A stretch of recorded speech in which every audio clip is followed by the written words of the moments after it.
All right, welcome back to the Boys of 161st Street. Today is 11/11. Make a wish, boys. I wish. Today's episode I 174 of the podcast. If you have been along for the ride, it's a lot of podcasts. It says 173 on the bottom. 173. Damon fucked it up because it's 174. Yeah, I'll wear that. I absolutely told him it was 174 too, and he just decided to not listen to that. That's neither here nor there. Welcome in. Appreciate you guys. Today you got full house again. It's kind of getting a good streak going. Getting to be a normal thing here. It's almost like we're it's almost like we're completely on planning Murph. it. It's completely on Murph. It's everybody and then Murph. It's whether Murph is just pouring beers or not. But we're happy to have you. And we're how we doing? There's a lot going on. I was expecting these off-season episodes to kind of be a little stale for the early half at least until we get close to like the winter meetings, but the rumor mill is piping hot right out of the gate. And that's honestly kind of weird because the past couple of years we haven't had shit for past the winter meetings. Last season nothing really happened in the winter meeting unless I'm completely forgetting something. Everything happened after the winter meetings. Yeah. Last year was like everything was just dead silent. It was just like, are they going to re-sign DJ? And then it was that was the only conversation. It was literally asking Cashman that once a week and be like, yeah, we're going to evaluate all options. And then they were just like, yeah, we were going to try to stay under the luxury tax. And now that we did, fucking stupid. Which now I'm getting vibes and people are talking that we're going to spend. Ken Rosenthal said we're going to spend like 09. And I don't believe that. I also have been getting vibes before he said that of like, Cashman saying that we're going to retool and upgrade at center field, shortstop, starting pitching, just pitching in general. He had a quote about the entire rotation as a whole. Catcher as well. Nothing seems to be off limits right now, which is very exciting because as we talked about last episode, Chandler wants to blow it up. And we all do too, to an extent. We just want to see new blood juiced into this fucking lineup because, like we say all the time, running the same shit out over and over again with expecting different results is the definition of insanity, and we don't want that to happen. The one good thing that did happen is Andrewini is now a member of the Dodgers. That's probably the most important news we're going to hit. He's going to replace Kershaw. Dude, I gotta say, like, guy, he won. The guy had a terrible season. He was in the media more than any time in his entire career. Got shit on by all of us, and somehow was the first free agent to get a multi-million-dollar deal. $8.5 million. He won. How are you that bad at everything? That was you such do a big fuck you to everybody. Over how many years though? 1 year. Okay, that's still dude. Did you see what they said too? What a terrible year. And he comes back and wins. Yeah, that they're looking. Dude, I have a hot take. He's gonna be sneaky good next year. Probably. No, he's not. I think he's gonna be worth $8 million next year because he's not on the Yankees. Hard to disagree. I mean, he's going to another big market, so maybe not. But like, there are so many people. Like, look at Lance Lynn. Like, the guy sucked, and then he leaves. I don't know. Like, it happens in Chicago's another big market. But that's just he's not going to the Reds. He's going to the Dodgers. Like, arguably but Lance Lynn went to the White Sox. Like, it's another big. Lance Lynn throws 98 and has like fucking. Lance Lynn was a high value guy that's been like super highly regarded for a long time, and he was off for like a little bit. He had a slow start to his career. Then went to New York. It was like meh, and then he went and kind of discovered everything. He's not gonna just actually first, didn't he? Who, Lynn? Yeah. Yeah, he went to Texas and then to Chicago. Yeah, because they had those bobbleheads that they were giving away. No, the point is that there are people that come into New York, suck, leave, go somewhere else for a decent deal. Heaney's not that guy. You're not gonna. Breed. Heaney doesn't throw 99. He throws fucking spinning sliders at 78, and they get hit 600 feet. The ball that Shohei Ohtani hit would have went out of fucking Polo Grounds. So. Like, save the clip. I want to see what he does at the end of next year. I do too, because he's gonna. I don't think he's gonna be great. June. I think he's gonna be worth $8 million. He's gonna be a perfectly slightly below average AAA pitcher. I mean, the fact that they're saying that they want him to be the next Robbie Ray means that they have expectations for him to at least not do that. Maybe that's what they're hoping for. You always hope for somebody to have a good year, but like they have plans for him in the rotation. It sounds like. And does that also mean that they're going to, I never, like you see all these graphics with free agents, and we're going to get into all the free agents, because we could sit here all day and talk about all the free agents on the list. The way we're going to go about this offseason is like, there's obviously going to be rumors. So whatever is currently being talked about, obviously in Yankee Land, we're going to hit on. So there happens to be a bunch of different names that are in the rumor mill for today's episode that we'll hit. But when I see names like Kershaw, he's not going to go anywhere. Like Verlander is probably going to go somewhere else, but like, do you see Kershaw moving? Because I mean, I don't. Like, this all ties back to the thing that I'm saying about Heaney having a role in their rotation. Like, will he? I don't. Well, they're not going to sign him for more than $18 million. So it's kind of. I can't see Kershaw on another team. Did you see his interview? But is he going to sign for less than $18 million?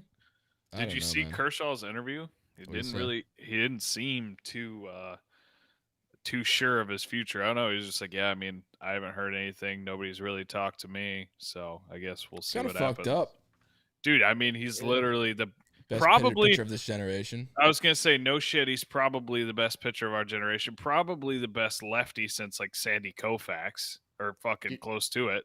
Yeah, if I was a Dodgers fan, I'd be fucking pissed if this is how they're gonna treat him. Do you think he's better than Verlander? Verlander's not a lefty.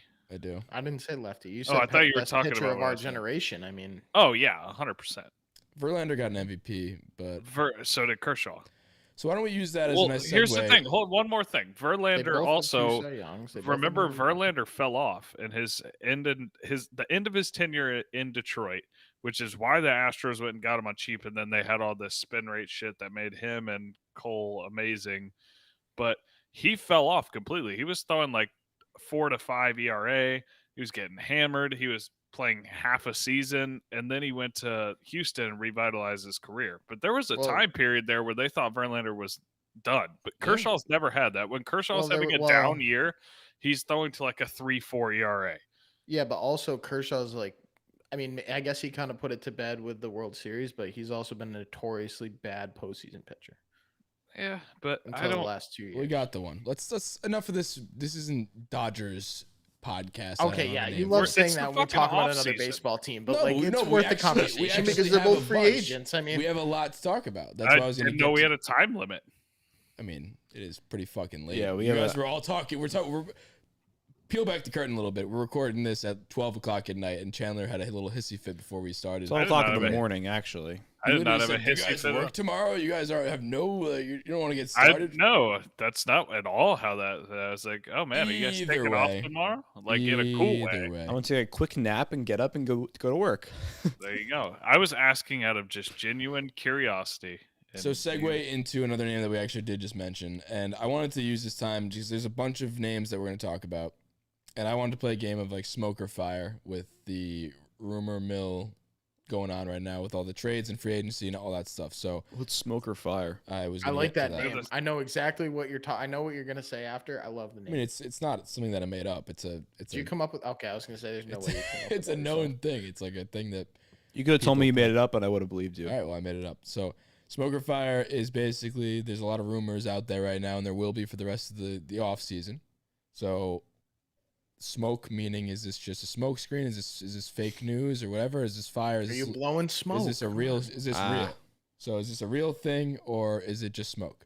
So why don't we start? Before we get into that, we are doing a giveaway. So if you want to win $161, 161 boys, play on our name. Just give us a 5-star rating on iTunes. We would really appreciate it, and you would probably really appreciate it if you won the $161. And subscribe to the YouTube. Just search up Bronx Pinstripes on YouTube. We do the live shows on there. A lot of cool stuff that we have planned for this upcoming season. But yeah, if you give us a 5-star rating review on iTunes, and that just and if you already have done that, don't worry about it. You're already in. Yeah, if you already subscribed and you already have given us a review on iTunes, you're already in. But if you have not, we see the numbers and you motherfuckers aren't doing shit. So we wanted to incentivize you a little bit. $161 out of Chandler's crypto Dogecoin portfolio that he just liquidated because he's moving to the city and he needed some cash. So like the win Terry Bradshaw's money. It's Chandler's Dogecoin. All right. So first up for smoke or fire, basically, this is probably a good one to do first because we just mentioned his name. So Yankees were, and correct me if I'm wrong here. I saw one of two teams at the Verlander workout. I don't know if that's true. I know they were at the Verlander workout. I don't know if they were the one of two teams. I could have read that wrong, but regardless, they were at the Verlander workout. Verlander is 38. He didn't pitch last year, and did he even pitch the year before that in the shortened season? He did? No. So he hasn't pitched for 2 years, basically, if I'm not mistaken. Regardless, he's 38 years old. Everybody knows what Verlander is, but we don't know if he's... Yes, he did pitch in 2020. Okay. Either way. Regardless, he didn't pitch last year. 38. I don't necessarily think it's a layup. I think this is pretty comparable to the Kluber signing. I think it is, but I don't think it's like a reclamation project like Kluber, because Tommy John is like a known commodity, and Verlander's coming out here throwing 97 in his first bullpen. And I mean, just honestly, Verlander, yeah, he was touching 97, 98. And on top of that, Verlander's just no slight at Kluber. Kluber, again, is one of the greatest pitchers of the last, I don't know, 6-7 years. He's up there. He's no Verlander. Verlander is special. And I really do think that there might actually be some track. I don't think he's going to be winning a Cy Young, but I think he has a chance to stay healthy and to be good, a lot better than Kluber did, because Kluber had that nagging shoulder thing, and it was just kind of persistent. And it wasn't, like I said, it wasn't a known commodity like Tommy John surgery. Tommy John is just, it's pretty, and not cut and dry because, it's a major surgery, but you know what I mean. Yeah. So do you think this is smoke or fire, the Yankees being at, like, do you think this has some legs behind it? Do you think the Yankees are actually going to potentially go after Verlander? And if so, do you want that to happen? No, I don't think they will. I wouldn't be opposed to it. Hey, but Damon gets the idea. Damon understood the assignment. Yeah. No. I just learned this game, and I'm the only one that's following the rules. Well, you asked me 2 questions. Yes, and you went on a tangent. As so Chandler likes to say. It's a quick round, smoke or fire, and you just went on a whole... Nobody said quick. You went on a whole... Ever had a quick round on anything. Well, because everything... Whenever we say anything, you always say, "Oh, it depends," and then you go on an 11-minute tangent on why it depends. In the back of my head, and I was gonna say it depends. Smoke or fire? Well, it depends. If you had a good bullpen, then maybe the coals are a little hot, and if you kick them around enough, then maybe the fire gets going. What's the air temperature? What's the air temperature? Maybe the smoke has a little bit of a whatever up north. I was just saying different. I think he'll be better than Kluber. That's all I was getting at. So, do you think that there's a chance here? No. So you're saying smoke. There's a chance. Murph? Sorry. Murph, what do you think? I think it's smoke unless they can find all right, I'm just saying unless it's like a 1-year deal where I think somebody's going to overpay for him, and I don't think the Yankees are going to. That's what I was going to say. They offered Kluber 1 year, $10 million? Was it around there? Yeah. So the number in my head was he's going to get more. He's got the qualifying offer sitting in his back pocket. So if he wants, and I think that would be the smartest thing. It's 18.5.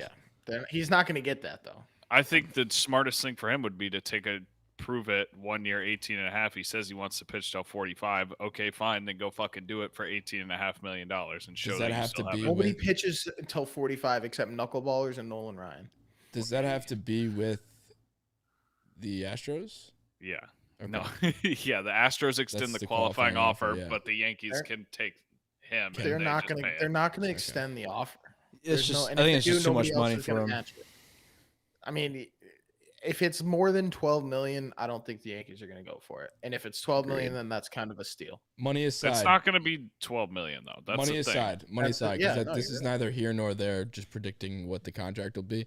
Do you guys want Verlander? Do you think it would be a beneficial ad?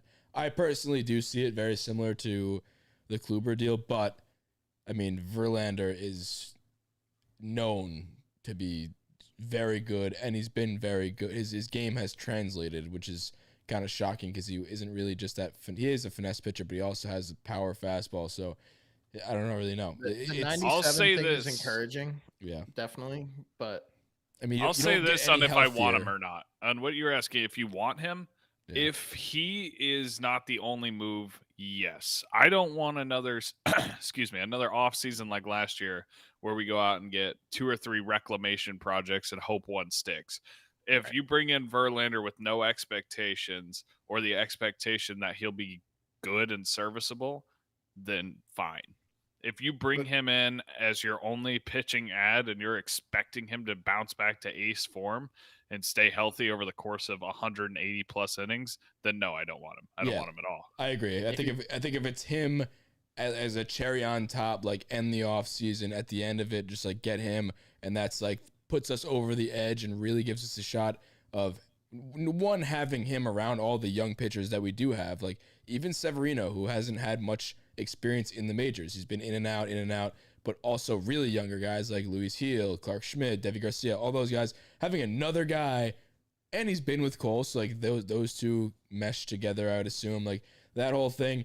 I agree though, if it's a cherry on top of an already finished offseason, maybe we get like a Rodon. I don't know how the offseason is going to play out, but I don't want him to be the premier pitcher that we get. I want him to be. I want him to be the fuck you move. Like, oh yeah, and we got Verlander. Right. Exactly. Yeah. You want him to come on as Clip like that. Cherry on top. Clip that. the extra serviceable pitcher, but in order for that to happen, you have to pay him like a serviceable pitcher. You don't pay for who Verlander used to be. See, that's why I don't think that'll happen, because that's why it's not going to happen. I don't think he's going to be the cherry on top for that reason, because he's going to cost a lot of money. But that's, like I said, money aside, that's how I would want it to play out, and that's why I don't think it will play out. So moving on the smoke or fire. So Cashman addressed the media, and he was actually being very direct with the media when they asked him, which is not something we're used to around this time of year. It's usually just like you're hearing it through but you're usually hearing it through the grapevine, and then you ask Boone, and then he's just like, I don't really know.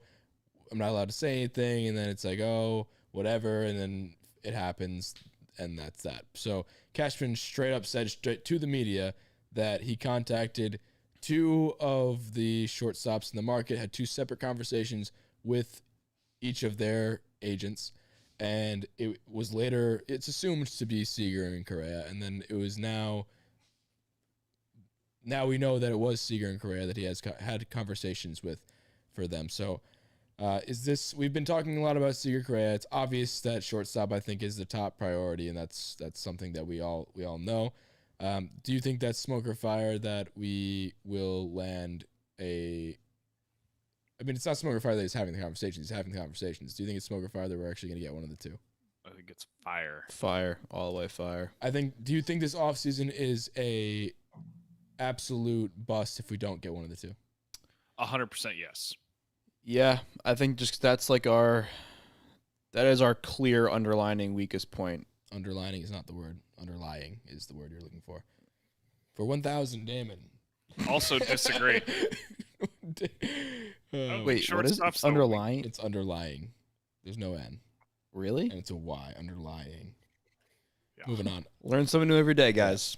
In your case, you learn a lot of new things because you don't know much. So, grammar is not my thing. Nope, not your strong suit. So, not my strong suit. Do you think, Murph, while you were being a little boy in the little boy's room, fire. I heard everything. I still have my. Okay, so no. Do you think the offseason is a total bust if we don't get one or two?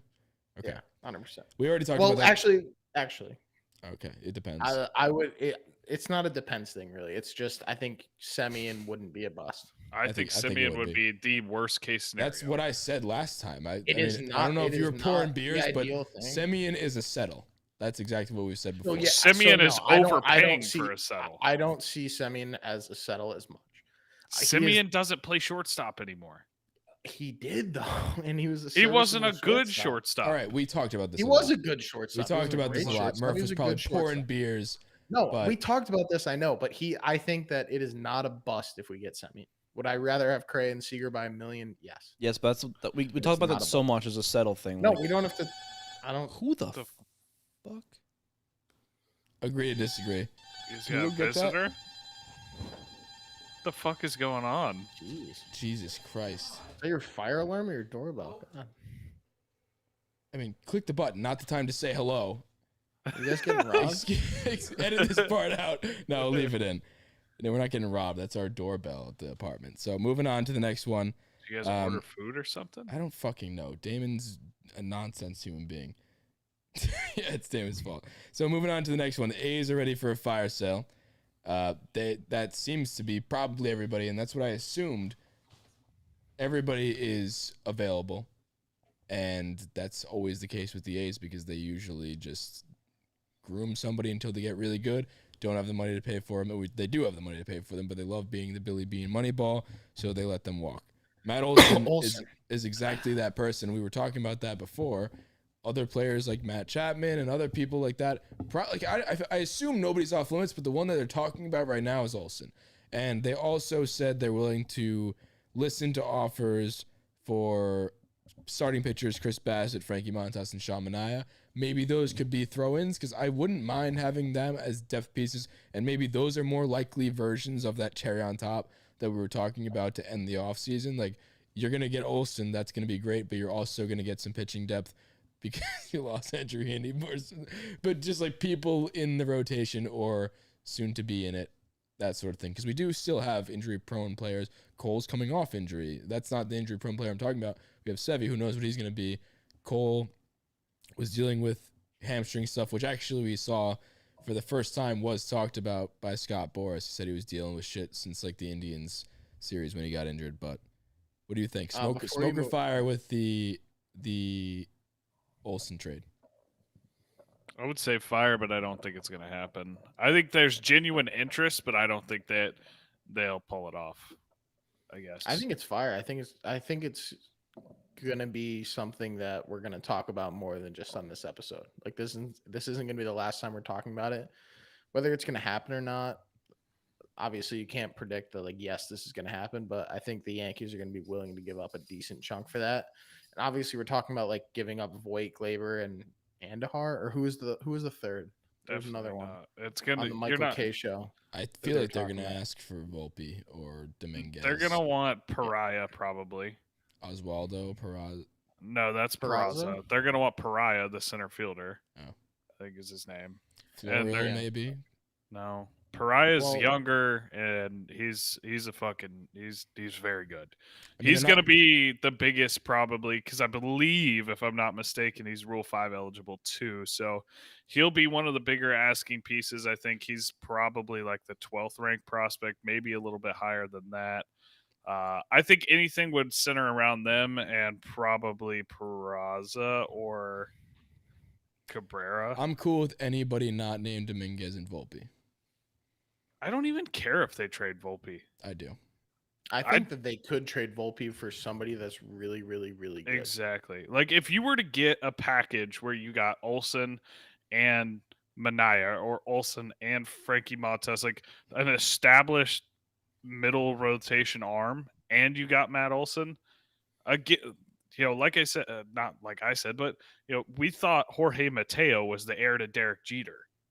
That was a thing. And now look at Jorge Mateo. He's a fringe MLB player. He's a 4A player, basically. You thought Gary Sanchez was going to be the next all-world catcher. We thought Glaber was going to be this fantastic superstar shortstop, which he still might be a superstar at second base one day. But the point is, you can't project. You can project all you want, but it doesn't make it factual. How somebody performs at 20 years old doesn't mean that they're just going to be this out of this world player. And I'm willing to give up a 20-year-old for a already in their prime superstar. You know what you have. Olson is a known commodity. And it's not like you're getting a scrub. You're not getting a middle of the pack guy like, oh fuck, I hope he does okay. You're getting a borderline MVP for a guy that hasn't proven anything past high A yet. So I'm all for it. Again, if you're gonna do it and you're gonna go all in, then Volpe should 100% be on the table in talks. Exactly. If you're going to burn it down and build it back up this year, like all in one offseason, like the 09 thing that we were just talking about, you're not going to get out of there without giving up a Volpe, a Peraza. Obviously, I think Dominguez is untouchable. I don't think he's going to be involved in any deals. But if we're really serious about making that kind of a trade, he's on the table at the very least. Whether they give him up or not, sure. I don't necessarily even think Matt Olson is the guy that we should be dumping our farm system on, but I don't either. That he's involved in a trade is fine. Then why do you even want it? Well, I'm just saying, like maybe there's Rizzo another trade is a package totally that fine option. I agree, and that's exactly what I'm saying. And so, like, yeah, I'd rather get Matt Olson, and maybe we can get him without giving up one of those two guys. But if the deadline comes along, and we have the opportunity to swing something huge there, then I'm fine with both of them being on the table. Obviously, maybe not both of them but they're both potential they have the same kind of thing. Like they're both potential major league shortstop superstars. The next guy that they're trying to bring up, you're not going to necessarily need two of them. I'm not a prospect hugger, but like I totally would do, like, if it's too much for Matt Olson, like too much, and I consider that including Volpe, then I'd rather just bring back Rizzo. Agreed. I don't think it's that big of a step down. I think they're both premier defenders, and obviously Olson has the edge batting wise, at least in recent years. Rizzo hasn't been like his normal self that he was back in 2016 and all that stuff, and that's pretty evident. But yeah, no, if it's gonna cause Volpe, I'd rather just bring back Rizzo. Here's the thing you get though with Olson is you get more payroll flexibility, which even if they spend and go to the luxury tax, it's not just going to be unlimited. And Cashman said that Olson's still in arbitration, and Rizzo, how many more years? He's got two more years of arbitration. He hits free agency at 30. He's 27. So, okay. But you have that, and then Rizzo, I believe, if I'm not mistaken, he turned down $100+ million from the Cubs already. So if you're bringing Rizzo back, you're not bringing him back for cheap. And that takes away from what you can spend on pitching, on maybe Starling Marte, on something along those lines that you can reinforce elsewhere. And you're not spending money there, and you're spending it on first base when you already have a first baseman and Luke Voit, who's pretty good. I don't see the point in overpaying for a first baseman cash wise when you have those two options. To me, and I know it's probably dumb to say this, but Rizzo's the third option for me. I would have Olson as my clear-cut one, and then I'd have Luke Voit at 2, spend your money elsewhere, reinforce, get a center fielder, maybe go get a new catcher, but that would probably have to be the trade market. But you get what I'm saying. Go get a center fielder, go get a premier starter, and roll with it. And then roll with Luke Voit. Yeah. I would rather see that. Can I ask you guys a question? You absolutely can ask me a question, Murphy. Assuming we don't get Olson, do you think there's any shot that Luke Voit and Anthony Rizzo are both on the roster next year? Like it was? No, there's absolutely no shot. That being said, it's gonna happen. I just don't feel like I'm not really worried about first base whatsoever, personally. I am. Just because it's like, what the hell is going to go on? Like, what if none of the three? But we have DJ LeMahieu. We have options. Like, I'm not worried about That's honestly my biggest fear. Why? I don't want him to be the first DJ's baseman. playing first base. That means we brought in Simeon and another shortstop. Right, but like Glaber's a second baseman. Glaber's playing second baseman. Yeah, second base. Gio's at third, and then you brought in a primetime shortstop. Then where does the rest of the money go, though? Like, there's still going to be pitching, money if we Marte, Chris Taylor. That's what I'm saying. Like we have options at first base, and I don't think that this goes back to the whole thing about overpaying for Olson. Like, there's no reason to do that when we already have options readily available, and we have bigger needs, like center field and pitching. Yeah, But you don't have to spend the money on Olson. That's what I'm saying. I don't care if you overpay. Yes, but we're still trading away people that are valuable. That's fine though. You have 2 years of Matt Olson being this prime lefty superstar. And I was kind of looking at it the other day. Somebody else brought it up, and I don't remember who it was. It was on Twitter somewhere. But all of the Yankee cornerstone teams have that premier first baseman. They have a cornerstone first baseman, Mark Teixeira, Paul O'Neill. Tino. Do what? Tino. Yeah, exactly. So we don't have that. Luke Voigt's not that guy, and I'm sorry, Anthony Rizzo's not that guy either. He would have been in 2016. Yeah, but you don't necessarily need a stud first baseman. I'm not saying you need a stud. I'm just saying, historically speaking, which means fucking nothing. I think a good first baseman is very important. They make the rest about this.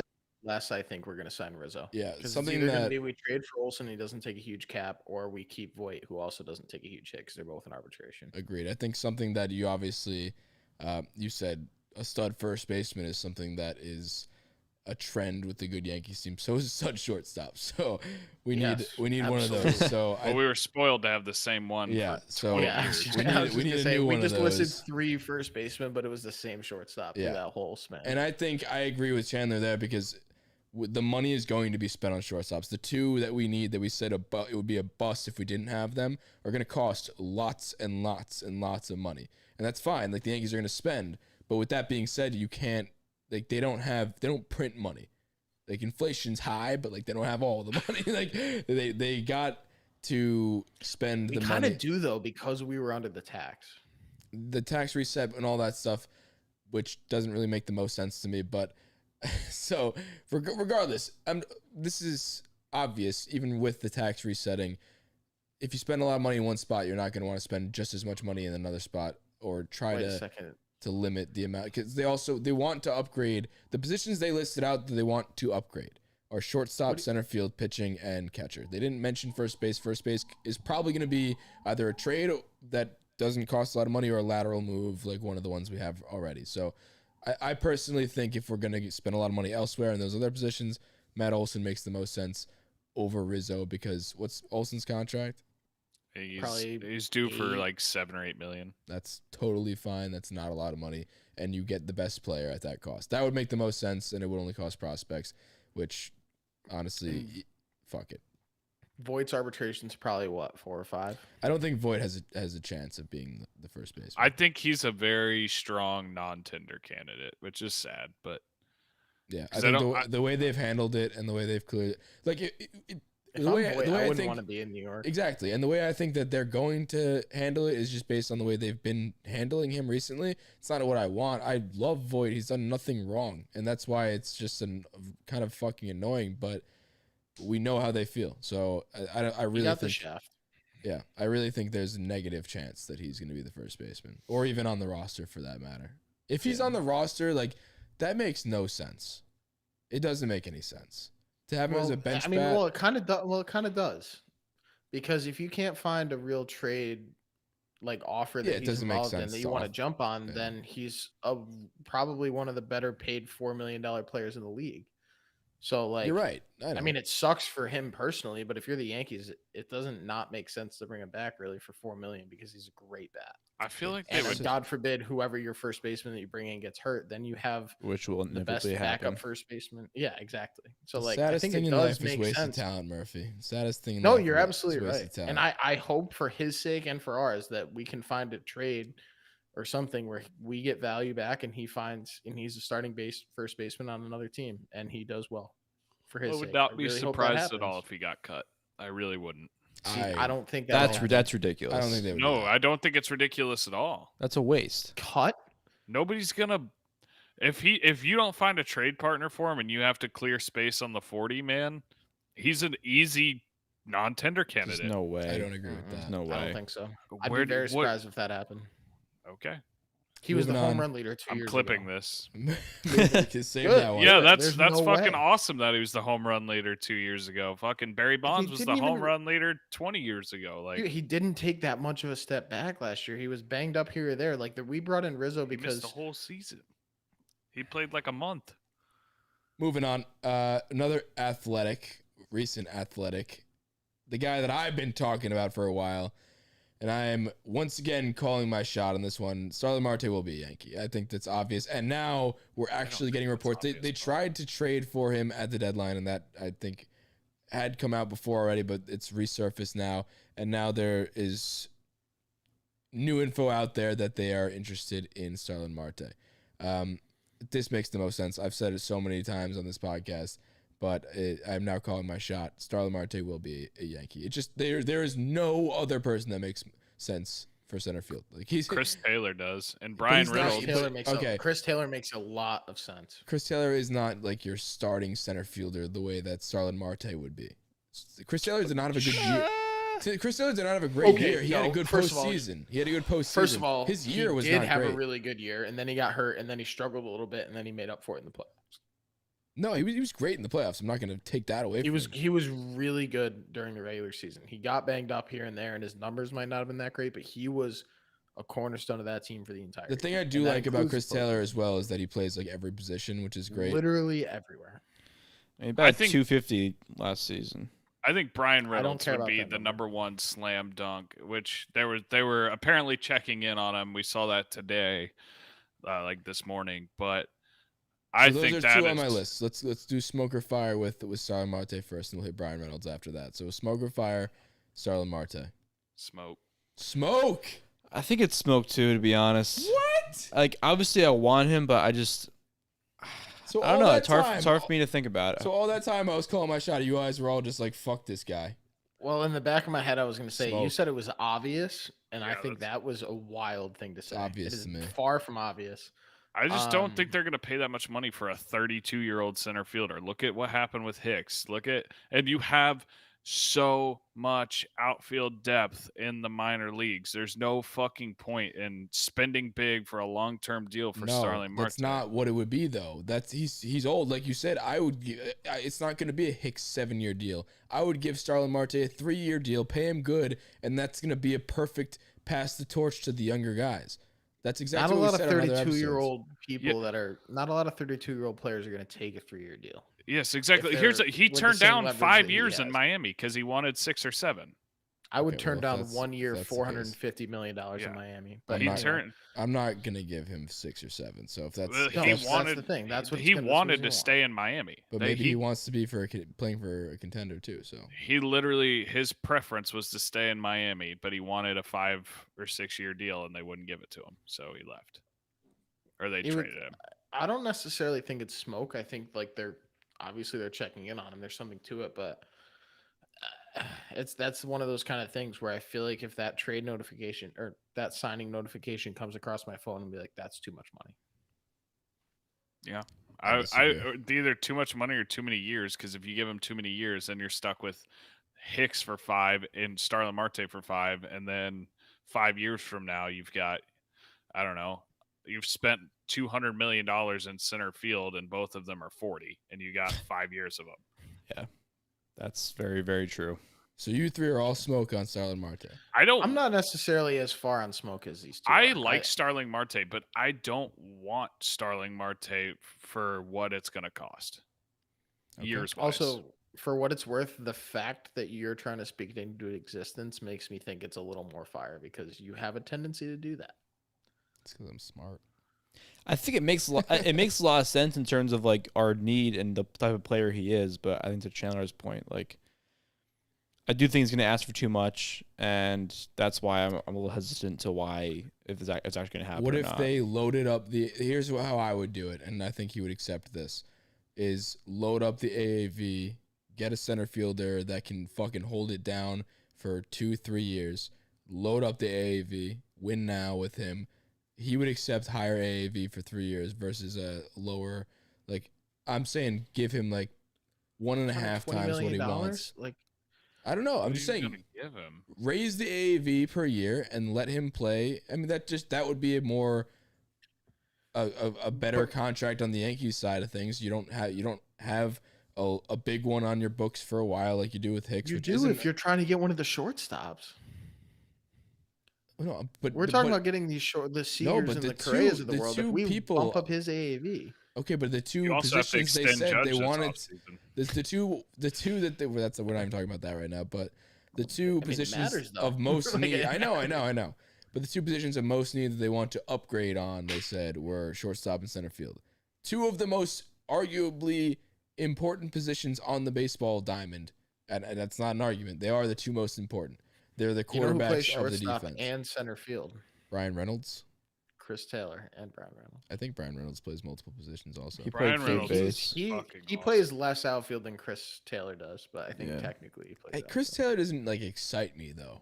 Chris Taylor gets me riled up. That's the kind of player you want. You always talk about that. You've been preaching that since the day I met you. Scrappy speed, like that's literally what we need. That doesn't mean that I have to get excited about every fucking scrappy fast player. I have preferences if you're gonna get excited about any scrappy fast player in baseball right now, yet alone somebody that's on. I think you're just too attached to Starling Marte. You're too attached. You are. Starling Marte is not a superstar. I could bet you right now I'll bet you he's right now. 30 that fucking 2. He's been now, playing for 10 years. He stole He's not 47 a superstar. bags last year. I think Chris Taylor is as serviceable as Starling Marte. Agree to disagree. And for a way better deal. So moving on to Brian Reynolds. So there's a lot of talk in the rumor mill about Brian Reynolds being on the trade block.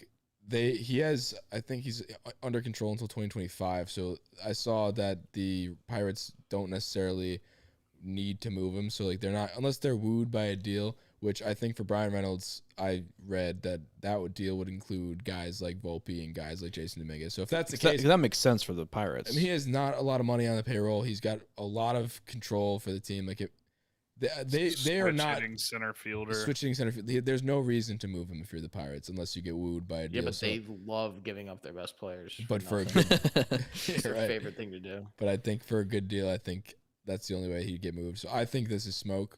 But what do you guys think? I don't think it'll happen. He was one of the players I really wanted at the deadline. I just don't. I think it'll cost too much. Not even, like I said earlier, I don't mind giving up prospects, but he's going to cost.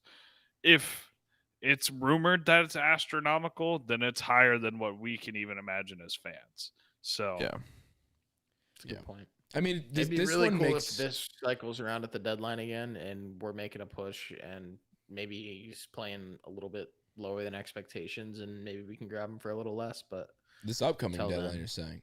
Yeah. All right, call your shot, Murphy. I'm calling it right now. Take the tape again. No, I don't think any of us are on the same. I think we're all on the same page here that none of us think that this is going to happen. But if it did happen, that'd be awesome. I mean, he's a very good player. There's nothing that if there was less years on his deal, I think we'd have a much different conversation. But yeah, if he was like a 2-year rental, yeah, and then you got him for 2, I think that's something that could actually happen. Moving on, Yankees are once again open to upgrading at the catcher position, looking for other people to take over that aren't named Gary Sanchez. So, do we think this, just in general, that there will be another person catching other than Gary Sanchez in 2021? Is that smoke or fire? Do you think there will be somebody else catching? I think that hold on. Here's the statement, because that was a little confusing.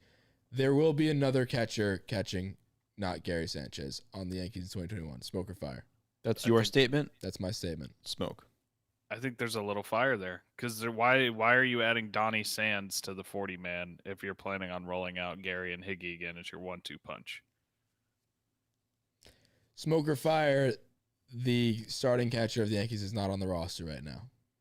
I mean, I think there's a little fire there. I don't think it's like inevitable. I don't think it's even super likely, but I think if they can get a guy that they feel comfortable with, they won't hesitate. I don't think that Gary Sanchez I think they're actively trying to get rid of him, I guess. And if they can find anybody that they like for the price that they want to pay, then he's gone.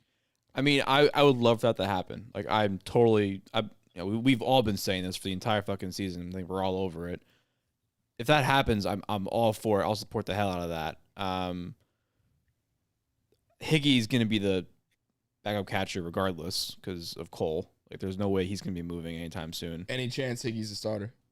I don't think so. No. They tried that. I think that he's too inconsistent with the bat, and he's a good defender, but that's it. So is Gary. I think that they're gonna bring somebody else in.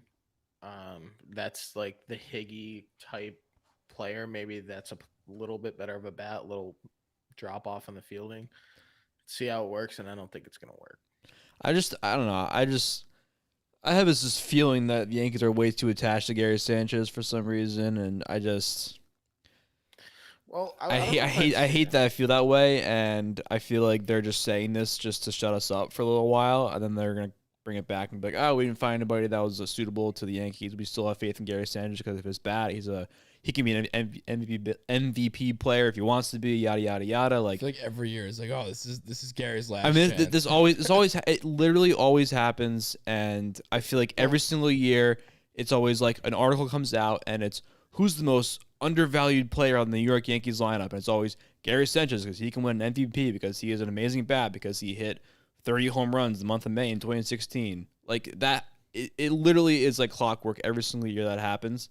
And he's always like the potential MVP in the Yankees that it might be hidden in the lineup and never happens. And that's what keeps him in there. I think you're right and wrong at the same time. Like, I think that's my middle name right there. No, I just think that no, I think that this year's a little different because I think all of the previous years that has absolutely been the thing. I think this year there's just not. No, I'm not. It has nothing to do with his year. There's not a suitable free agent out there that I really would be. That's the other thing. There's nothing staring you in the face.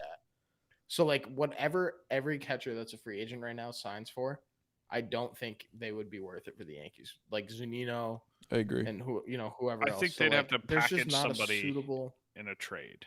In a trade, yes, sure. And if that happens, great. But free agent wise, I'm not mad that we're not in talks for Mike Zunino right now. I disagree. I need somebody that can catch the ball, and I don't give a fuck if you swing a wooden spoon up at the plate. It does not matter to me. I want somebody to catch. If you're an automatic out, so be it. Catch the fucking ball. You're a catcher. Well, Gary is an automatic backstops to but Gary's an automatic out, and he doesn't. What if I told you could have both? You could have somebody that strikes out every time and only catches the ball like 80%. I would tell you that I would stop watching baseball probably, and that's probably what's gonna happen. It's a 30 for 30 right there. What if I told you? What if I told you? We have a guy that sucks behind the plate and at the plate, and he makes $10 million a year and is constantly put in the top 10 catchers. The man who's been riding his career off of a 5. He might win an MVP. I love people that are like, why don't you like take out the injuries in 2021 and look what he did? Like, yeah, he still sucked ass. Like, how do you explain 2020 and 2019 and 2018? Like, if you take out the injuries, if you take out the injuries, the strikeouts, the laziness, the just pass balls, the baseball IQ of a fucking pineapple. And if he was good at catching and hitting the baseball, he'd be a really good catcher. Agreed. So fuck him. Last note on this. I fucking hate him so much. Last note on this. Dude, on this I can't wait for. I'm gonna say it. I can't wait for him to be good next year. And we can whatever. Great. I hope he is fucking fantastic. Awesome. He's totally gonna be the catcher, isn't he? Yes, he is. It's all smoke. And he's gonna hit 230 with 25 home runs. He's 230, so he's getting better. Here's what happened. He's gonna hit a home run game 1, and that's gonna take him until the whole month. Everyone's gonna be like, "Oh, Gary's back." Yeah, that'll buy him enough time. Yeah, that'll buy him time. Gary haters at now. How many times? Yeah, fucking Gary haters. Fuck you. How many? I won't say us, but how many times is Yankee Land gonna say Gary's back next year? Over under is a good bet right here. I'm gonna say 0.5 because he's gonna be on the Tigers. I'll make it 5.5. All right, I'll make it 5.5. You really think that? No, but God, I fucking hope so. Yeah, we'll take Romine back. What you usually say is like he's gonna go to the glue factory or something. that would be ideal. I hope he's in the KBO or KBL by the time. I don't. Fuck him. He doesn't even deserve that. They get treated like kings in there. What the fuck do you know about the KBO? More than it is KBO. I believe it. You even know what I've been through. You know what? Gary Sanchez needs to take over for the catcher from fucking Major League. When they called him, he's in the like fucking Mexican league that is in like a fucking trailer. Like that's where catcher from Major League. Crash? I think his name was Taylor. No, Crash Davis. That's Bull Durham. Yeah, that was. I think his name was Jake Taylor in Major League. Jake Taylor. That's where Gary Sanchez needs to be next time he gets a fucking phone call from a Major League team. You're thinking of Crash Davis, and you're just slandering Crash Davis by saying Kevin Costner. Yeah, no, I think there's a 100% chance that Gary Sanchez is the starting catcher. And you know what? The funniest thing is he's probably not going to catch opening day again because of Garrett fucking Cole. The only starting catcher that can't catch opening day. Can we talk about how many bad catchers there are in Major League Baseball? There really aren't that many good catchers. We can have a whole episode about that. Yeah. We get there's 29 of them to talk about. There's like JT Realmuto and then everybody else.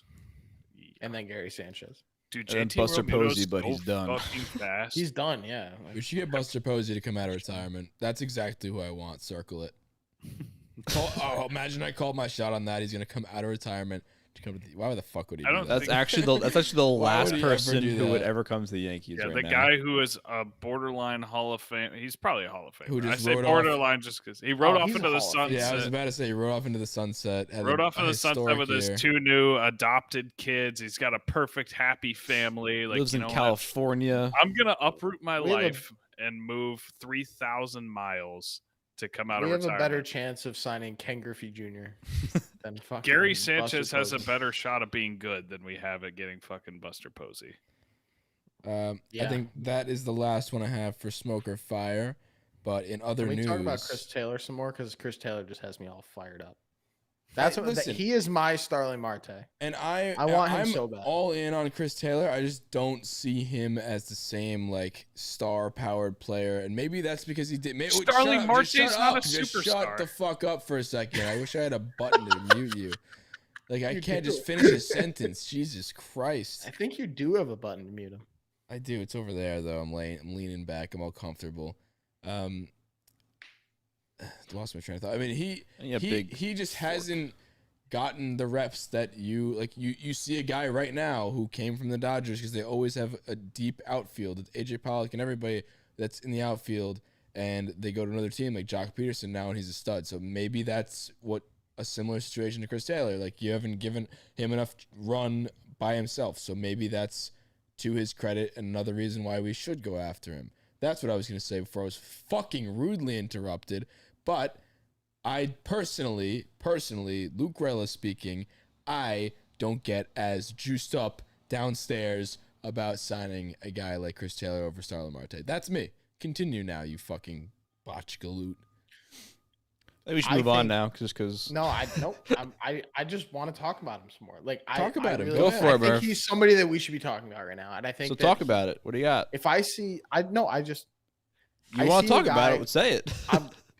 Every time I try to talk, you're like, "Oh no, talk. Go ahead." No, I think he fills.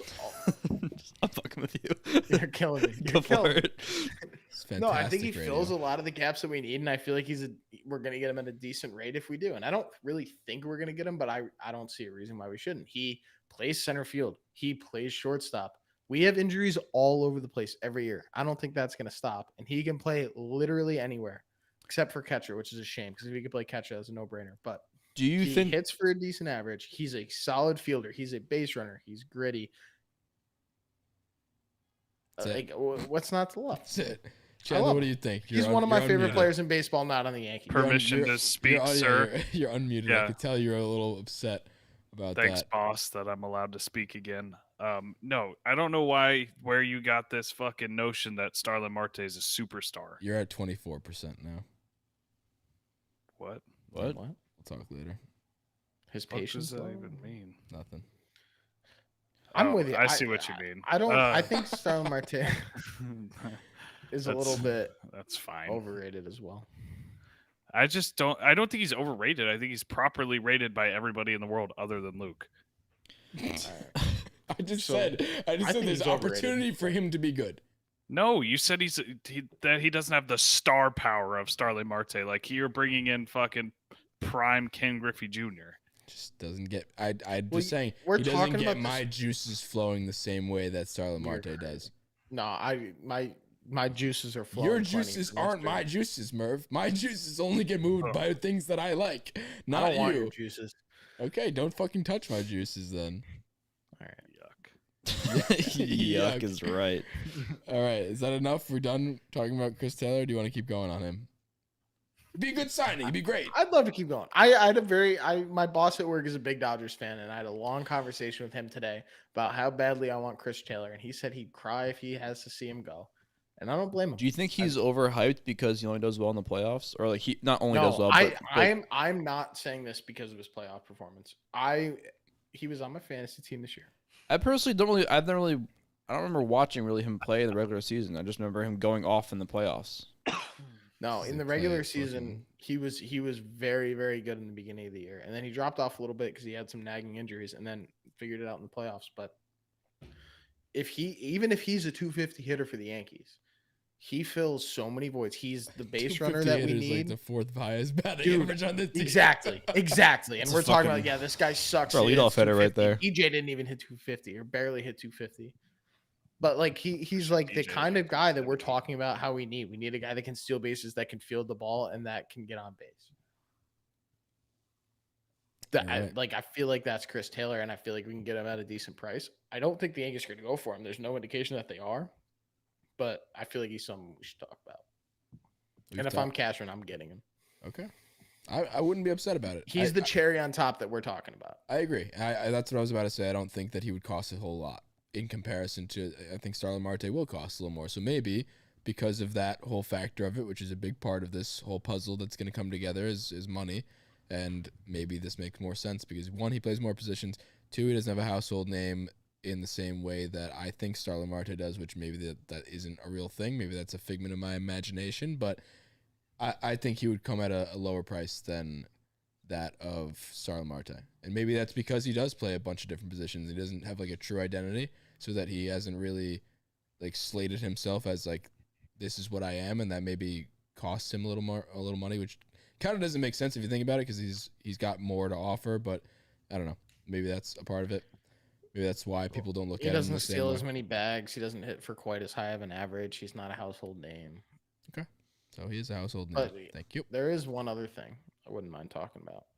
I know we talked about Semien would be settling. I read an interesting little tidbit about we have Peraza and Volpe on their way up that are supposed to be 2 stud shortstops.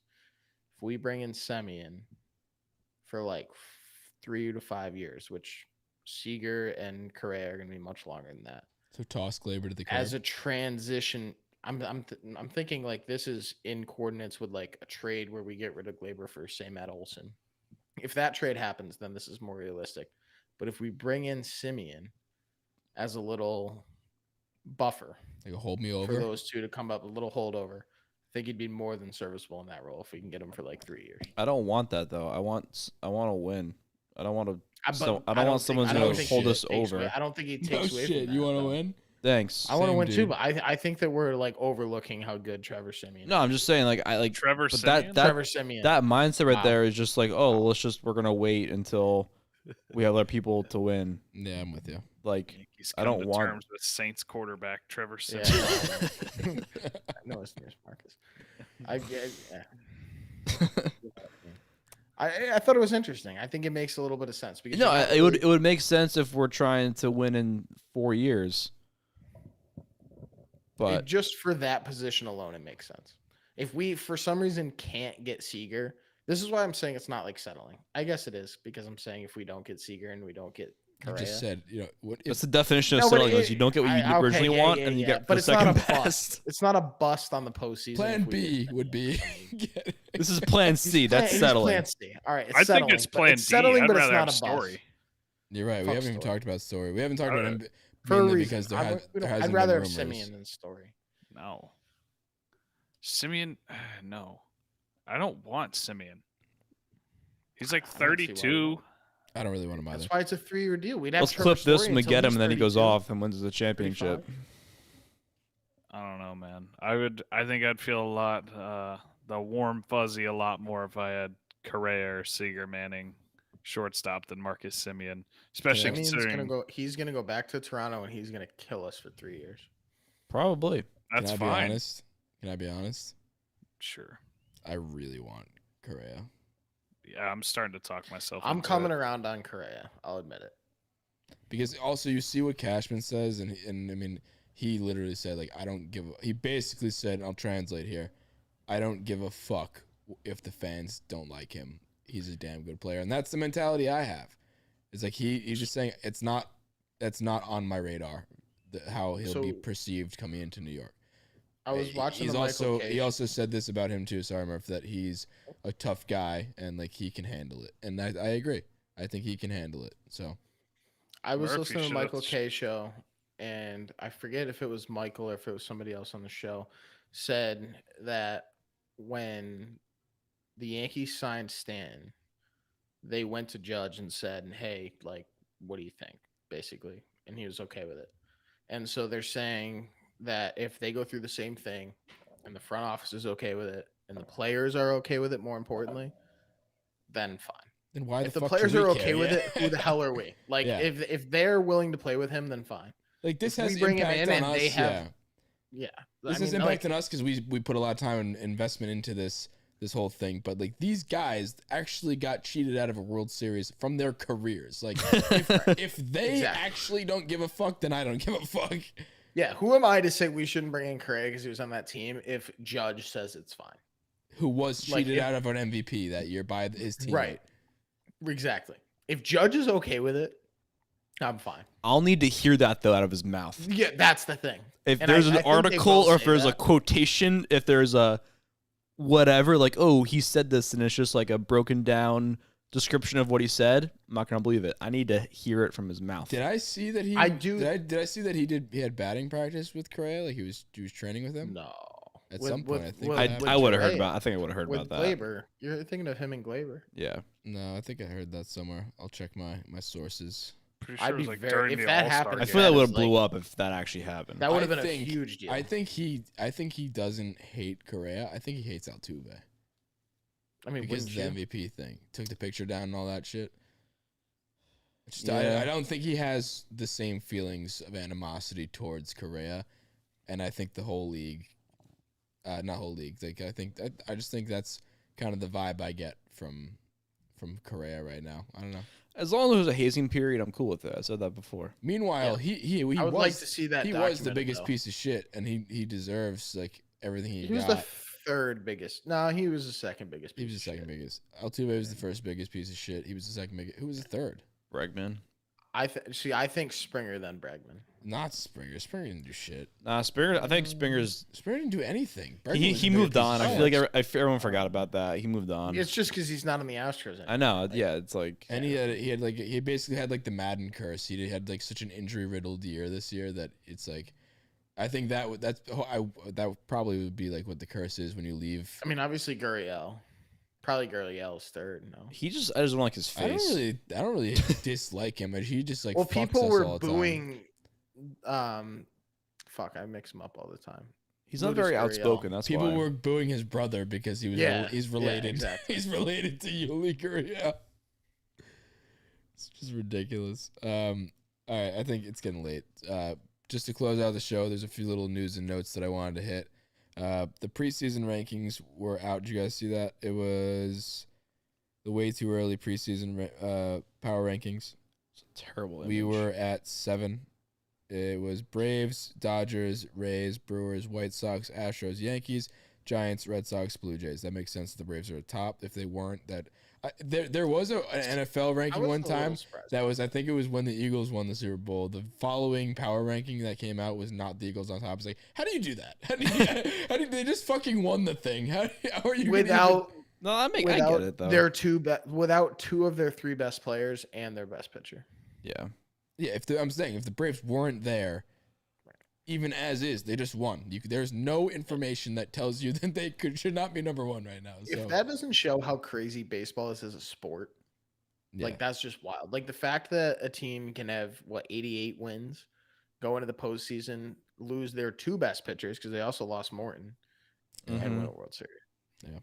Other news and notes from around the league is Judge, Silver Slugger, claps around for him. Snaps, claps. Joey Gallo, Gold Glove. Yay. Let's keep that going. I'm actually not as low on Joey Gallo going into this year. He's going to strike out a fuckload. We're probably going to be pissed off at him. And I feel like that feeling of not being low on him, like, I feel like that'll fade right when he strikes out a couple, 100 times to start the year. But as of right now, I don't feel upset about him. Maybe it's because he got the Gold Glove. Maybe it's, I don't know. Also, Cole, Loizaga, Judge, and Stanton, right? We're up for first team. Were they? Yeah, I think they were all in the nominees. Claps to them. And last thing I wanted to get was Brian Cashman said the Yankees have expectation and optimism that, wait for it, Damon, ready to have your heart broken again? Get your hopes back up. That Clint Frazier dealt with last season, the stuff he dealt with, will not be an issue as he enters the next season. What was the issue? Be like a legitimate, like where's this place? I would love to hear what the Brendan issue was. Cuddy added after that in the thread. Cashman also added that Clint Frazier has been back doing baseball activities. Didn't want to get into the details that Frazier dealt with last season. Said Frazier will talk about it when he's ready. Last season aside, we don't have to talk about that. Where does he fit in the lineup? I mean, he sucked when he played, so he doesn't. I'm if he had stuff going on, fine, but we don't even have to talk about that. I'm saying even at the best that Frazier ever was, where is he? It depends on the construction of it after free agency and trades, because if we add Reynolds and we add Marte and all that, he's got no place. But does he have a place if we don't add them though? Because he can't really play center. Judge isn't going to play center. Gallo's probably not going to play center. I think Stanton's going to play a lot more outfield. So I mean, we saw it. Also, I mean, we have Gallo and Judge. Those are the corners. I don't think he has much of a place. Again, that'd be. I wouldn't be upset to have him on the roster as depth. That's a pretty damn good depth piece. But I think he's shown that he's not going to be a starter, at least for the Yankees. So maybe no shot he's in a trade. maybe this is them trying to bring his value back up. Say, hey, yeah, he's been doing baseball activities. In reality, he's not, and they ship him out to fucking San Diego. I hope that's not the case. I hope for his sake that he is our fourth outfielder and does a great job, but he's not going to be the fourth outfielder. We're upgrading at center field, so assuming what we have now, assuming we do that. If I think we're going to get. I think there's 99.99% chance that we get one of Marte, Chris Taylor, or Brian Reynolds. Do you throw Chris Bryant in there? I don't. Play a little not in the 99.99% thing. He's probably going to go to the Mariners. You think 99.99% we get one of those three? But probably one of the two, because I don't think. I think it's 98%. Yeah, without Brian Reynolds, it's still 98%. Yeah. You get really you have that? You're that? No, high I don't that? agree. I don't agree. I'm just. I saying. think it is going to be. Wait, hold on. You said Marte. You're saying it's basically 100% that we're going to get either Marte or Chris Taylor. That's what I said. No, I don't think so. Okay. I think that there is a 65% chance we get one of them. No, less, 40%. Now, I think it's probably. What if you parlay that? Now, what if you parlay that and say, what's the chances you get both? I feel like there's a decent chance of. I don't happen. think that they're not mutually exclusive. Yeah, you're right. Because if Chris Taylor plays everywhere? Yeah, you could technically miss out on a big name shortstop and get Chris Taylor plus Marte and have Chris Taylor be that fill-in guy and then get another infielder and get more pitching. So. Yeah, and then you get Rodon, Gosman, Kershaw, Verlander. Yeah, the beauty of the way this offseason could go down is that we have a lot of holes, so we could pivot to different areas. So we need other things. So it's if this didn't work out, we still need this other stuff. So we're gonna go get that. Chandler, you okay? I still think it's shortstop or bust though. I'm fantastic. You in New York already? John just fell asleep for a little bit. He pulled a me. Fell asleep with his eyes open. Check the tape. He just pulled a me. All right, I think that'll do it for us. Chandler is going to be in New York for the next episode. Claps for Chandler. Claps for Chandler. Woo! Moving to New York City, the big city, the Big Apple. The Big Apple. What's the first thing you're gonna do? You're gonna get a New York slice. Just about to say that Sbarro. First thing we gotta show you what you need. I mean, you've been to New York City with us before, but classic Sbarro slice. Go to the Chili's in Times Square, something real classy. Go to this real authentic Italian restaurant called Olive Garden in Times Square. Yeah. God, that's. If you think the city's good, yeah, let me go to Glens Falls.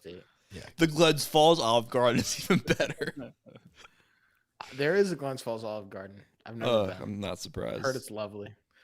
It's like the 5-star dining in Glens Falls. No, we're gonna get some banging Thai food when you come here. That sounds fantastic. That's on our. We don't have a lot of Thai food. He talks about Thai food all the time, but I've seen him get it probably once. Me? Don't you guys have a Thai truck right outside your? No, that's the halal guy. It's a halal truck. I haven't had his stuff. I get Thai food once a month. I haven't had Thai food twice a week. He gets it a lot. I haven't gotten. Maybe this is a conversation once we hit stop record. But people, if you like this, whatever, stick around. Leave us a rating and review and subscribe to the YouTube if you want $161. That'll end.